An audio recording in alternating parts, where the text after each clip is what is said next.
안녕하십니까? 인생의 복잡한 문제들을 말씀으로 단칼에 해결해주는 김종근 목사의 쾌도 남마입니다.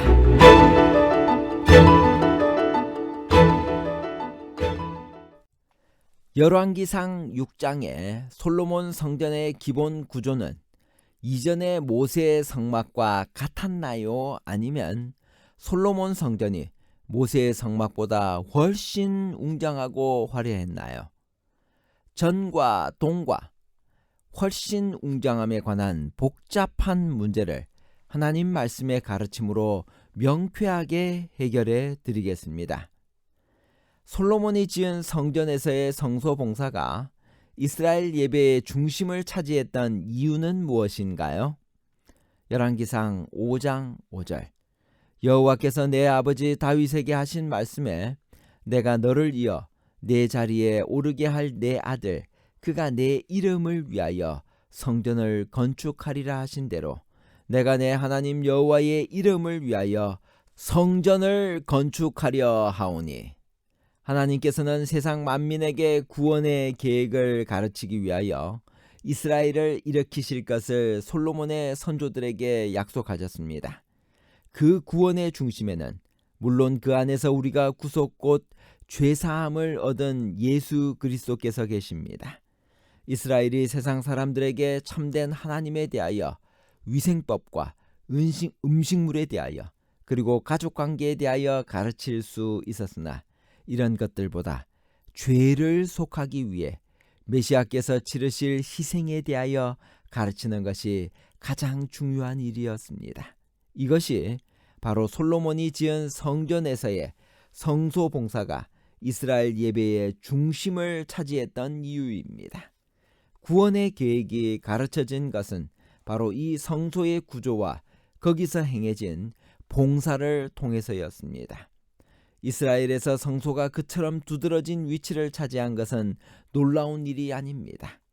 성전 건축의 과정을 자세하게 살펴보면 솔로몬 성전은 짓는 데만 무려 7년이 걸릴 만큼 분명히 거대하고 정교한 건축물이었습니다.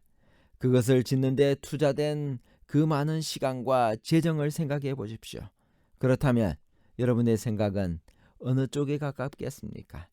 과연 그처럼 많은 금전과 정력을 쏟아서 성전을 그렇게 화려하게 지을 필요가 있었을까요? 그 많은 돈과 힘을 쏟아부어 그처럼 성전을 정교하게 지은 데에는 그만한 이유가 있지 않았을까요? 성전이 중요하긴 했지만 정말 중요한 것은 성전 건물이나 성전의 봉사가 아니었습니다.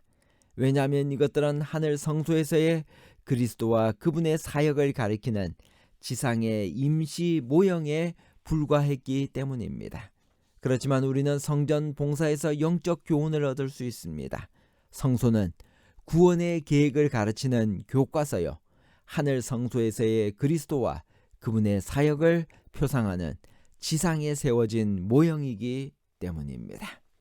솔로몬 성전 건물 구조는 어떤 특징을 가지고 있었나요? 열왕기상 6장 2절에서 3절 솔로몬 왕이 여호와를 위하여 건축한 성전은 길이가 60규빗이요 너비가 20규빗이요 높이가 30규빗이며 성전의 성소 앞 주랑의 길이는 성전의 너비와 같이 20규빗이요 그 너비는 성전 앞에서부터 10규빗이며. 열왕기상 6장은 솔로몬 성전의 기본 구조를 소개하고 있습니다. 큰 틀의 구조는 이전의 모세 성막과 같았습니다. 그러나 솔로몬 성전이 모세의 성막보다 훨씬 웅장하고 화려했습니다. 성막은 조각목으로 세운 이동식 건물이었지만 성소는 백향목과 잣나무를 재료로 한 고정식 건물이었습니다. 또한 다락과 골방들이 추가되었습니다. 성전의 외벽은 다듬은 돌 3켜와 백향목 두꺼운 판자 한 켜로 둘러져 있었습니다. 그러나 이 벽의 위치나 높이에 대한 언급은 없습니다. 성전 벽 안에는 3개의 뜰이 있었습니다. 제일 안쪽에는 안뜰이 있었습니다. 그 위치가 경사진 곳이었으므로 후에 윗뜰이라고도 불렸습니다. 제사장들 많이 출입이 허용되는 곳이므로 제사장의 뜰이라고 불립니다. 그 다음 뜰은 유대인 평민 남자들이 들어갈 수 있는 이스라엘 남자들의 뜰이 있었고, 제일 바깥에 큰 뜰이 있었습니다. 이 각 뜰은 문을 통하여 출입했습니다.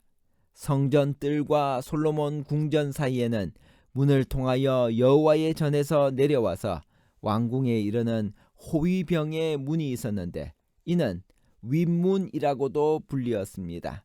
성전의 벽에는 연이어 다락들을 건축했습니다.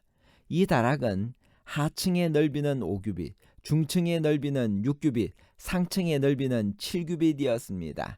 이것은 구조물이 위로 올라가면서 성전 벽의 두께가 한 규빗씩 작아졌기 때문이었습니다. 중층 골방의 문은 전 오른편에 있는데 나사 모양 사닥다리로 위로 올라갈 수 있었습니다. 이 사닥다리는 성소의 벽을 마주하여 설치되었습니다. 성전 벽의 3층 다락에는 돌아가며 방들을 만들었습니다. 이 방들은 모두 높이 5규빗의 방들이었습니다. 이 방들은 골방 혹은 다락방이라고 불렸습니다. 또한 성전에는 여호와의 전 곳간이 있었습니다. 일찍이 여호수아는 여리고성을 정복할 때 전쟁에서 얻은 노획물은 여호와의 곳간에 드리라고 했습니다. 그리하여 이스라엘 백성은 여리고에서 탈취한 전리품들을 여호와의 집 곳간에 두었습니다. 이때부터 이스라엘 백성들은 전리품을 성물로 바쳤습니다. 사무엘과 사울도 여호와께 전리품을 구별하여 드렸습니다. 다윗 왕과 이스라엘 지도자들도 성물을 바쳤습니다. 다윗은 레위 사람 아히야로 하나님의 전 곳간과 성물 곳간을 맡게 했고, 그 성물들로 여호와의 전을 중수했습니다. 솔로몬은 그 부친 다윗이 구별하여 바쳤던 물건을 가져다가 여호와의 전 곳간에 두었습니다. 이 곳간이 성전 둘레의 3층의 방들이었을 것입니다. 왜냐하면 역대상 28장 11절은 전의 왕실과 그 집들과 그 곳간과 다락과 골방과라고 성전의 나머지 방들과 함께 곳간을 언급하고 있기 때문입니다. 그 곳간은 오직 성소를 거쳐서 들어갈 수 있었습니다. 성전 내부는 장이 60규빗, 광이 20규빗이었습니다. 고는 성소가 30규빗, 지성소가 20규빗이었습니다.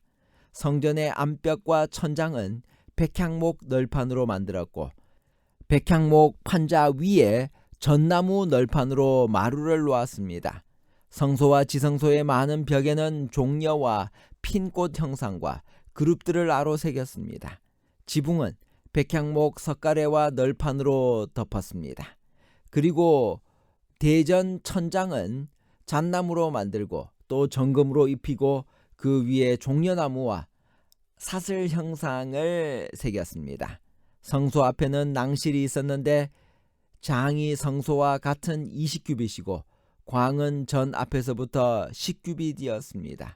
역대기는 이 낭실의 고가 120규빗이었다고 하지만 다른 것들보다 너무 높습니다. 성소는 장이 40규빗, 광이 20규빗인 직사각형의 방이었습니다. 또한 낭실과 성소 사이의 벽 두께는 6규빗이었습니다. 성소에는 문이 있었는데 감람나무로 만든 정사각형 기둥과 더불어 현관에 위치하고 있었습니다.